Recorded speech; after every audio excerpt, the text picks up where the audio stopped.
Terima kasih Anda masih menyaksikan Kompas Siang. Saudara, tim kuasa hukum Sekjen PDI Perjuangan Hasto Kristianto berencana mendatangi kantor Dewan Pengawas KPK untuk melaporkan dugaan pelanggaran etik yang dilakukan penyidik KPK. Langkah ini merupakan buntut disitanya ponsel, buku dan tas milik Hasto pada saat pemeriksaan kemarin. Menurut agenda, tim kuasa hukum Hasto akan datang untuk melapor ke Dewas KPK pada pukul 13 waktu Indonesia Barat. Tim kuasa hukum Hasto menilai ada kesalahan prosedur yang dilakukan oleh penyidik KPK saat menggeledah dan menyita barang dari staf Hasto, Kusnadi, ketika pemeriksaan Hasto sebagai saksi kemarin. Tim hukum Hasto bilang tindakan penyidik KPK yang membawa Kusnadi ke ruang pemeriksaan dan langsung menggeledah sekaligus menyita sejumlah barang terkesan menjebak. Melalui Kusnadi, penyidik KPK menyita ponsel, buku catatan, dan agenda milik Hasto Kristianto untuk keperluan barang bukti. Untuk mengetahui informasi terkini, kita sapa jurnalis Kompas TV Dian Silitonga yang saat ini berada di gedung KPK Jakarta. Dian, selamat siang. Upaya apa yang akan dilakukan kuasa hukum Hasto Kristianto setelah penyitaan ponsel milik Hasto oleh KPK, Dian? Ya, Mercy, salah satu upayanya adalah melaporkan penyidik KPK ke Dewan Pengawas KPK hari ini terkait dengan dugaan pelanggaran etik yang dilakukan saat proses penggeledahan dan juga penyitaan barang. Nah, tim kuasa hukum Hasto ini berpandangan bahwa tindakan penggeledahan dan juga penyitaan yang dilakukan oleh penyidik KPK kemarin ini menyalahi prosedur hukum. Karena pertama, tim kuasa hukum Hasto menilai bahwa staf dari Hasto Kristianto, Kusnadi, ini bukanlah pihak terperiksa sehingga tidak seharusnya dibawa ke ruang pemeriksaan, yang kemudian belakangan kita tahu di ruang pemeriksaan itulah Kusnadi digeledah dan juga disita barang-barangnya. Kemudian yang kedua, tim kuasa hukum menilai bahwa Hasto Kristianto, Sekjen PDIP, kemarin diperiksa dalam kapasitasnya sebagai saksi, bukan sebagai tersangka, sehingga tidak seharusnya dilakukan penggeledahan dan juga penyitaan.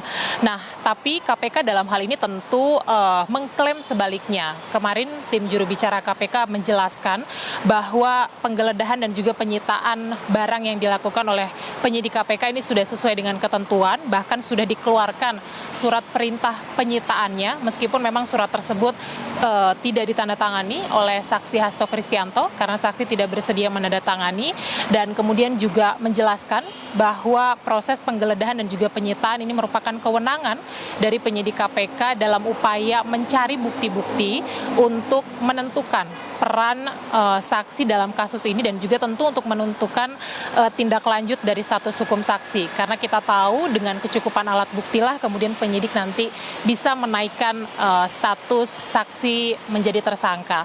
Nah, selain melaporkan penyidik KPK ke Dewas KPK, tim kuasa hukum Hasto Kristianto ini juga berencana akan mengajukan pra-peradilan ke Pengadilan Negeri Jakarta Selatan dengan dalil atau dengan alasan ada kelalaian dalam hal pembuatan surat perintah penyitaan, karena dalam surat perintah penyitaan itu tertera waktu pelaksanaan adalah tanggal 23 April 2024, sementara proses penggeledahan dan juga penyitaannya dilakukan pada tanggal 10 Juni 2024 kemarin saat memeriksa Hasto Kristianto sebagai saksi. Saat ini kita masih menunggu kedatangan dari tim kuasa hukum dari Hasto Kristianto di gedung Pusat Anti Korupsi KPK, karena memang sesuai dengan jadwal tim kuasa hukum Hasto ini akan mendatangi kantor Dewas KPK sekitar pukul 1 siang, beberapa menit lagi dari sekarang. Tentu kita akan cermati nanti apakah laporannya akan diterima oleh Dewas KPK dan bagaimana Dewas KPK menindaklanjuti laporan tersebut. Mercy. Dian, terkait dengan kasus Harun Masiku, keterangan apa yang didapat oleh KPK setelah memeriksa Hasto kemarin, Dian? Ya, memang belum dibeberkan oleh penyidik KPK hasil detailnya terkait dengan pemeriksaan Hasto kemarin. Tapi setidaknya tentu penyidik KPK sudah mendapatkan petunjuk begitu ya, apakah betul Hasto Kristianto kemudian terlibat dalam kasus suap pengurusan pergantian antar waktu DPR RI periode 2019-2024 dengan tersangka Harun Masiku. Dengan disitanya alat komunikasi ini tentu juga upaya penyidik untuk menelusuri komunikasi yang dilakukan oleh Hasto Kristianto apakah berkaitan atau berkomunikasi dengan pihak-pihak dalam kasus ini termasuk Harun Masiku atau tidak.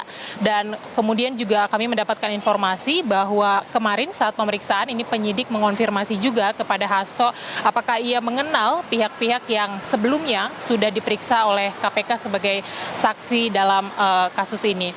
Nah, memang Hasto diperiksa oleh KPK dalam kasus ini, Mercy, untuk membuktikan apakah Hasto betul terlibat dalam kasus suap ini atau tidak. Karena kalau kita lihat kasus ini ke belakang, kita ingat bahwa salah satu terdakwa yakni Saiful Bahri yang pada saat operasi tangkap tangan berperan sebagai orang yang kemudian menyerahkan uang kepada dua tersangka lainnya yakni mantan komisioner KPU dan juga anggota Bawaslu. Kita ketahui merupakan kader PDIP dan juga staf dari Hasto Kristianto. Bahkan saat penangkapan, kita ingat Saiful juga sempat mengaku kepada penyidik bahwa uang yang ia bawa atau yang ia serahkan ini berasal atau ia dapatkan dari Hasto Kristianto. Nah, tapi tentu proses penyidikan ini akan kita pantau bersama, kita cermati bagaimana perkembangannya. Yang jelas KPK menyampaikan bahwa ke depan masih akan merencanakan pemeriksaan terhadap Hasto, tapi statusnya sebagai apa ini kita nantikan bersama nanti. Mercy. Ponsel disita oleh KPK, Sekjen PDI Perjuangan Hasto Kristianto akan tempuh upaya hukum.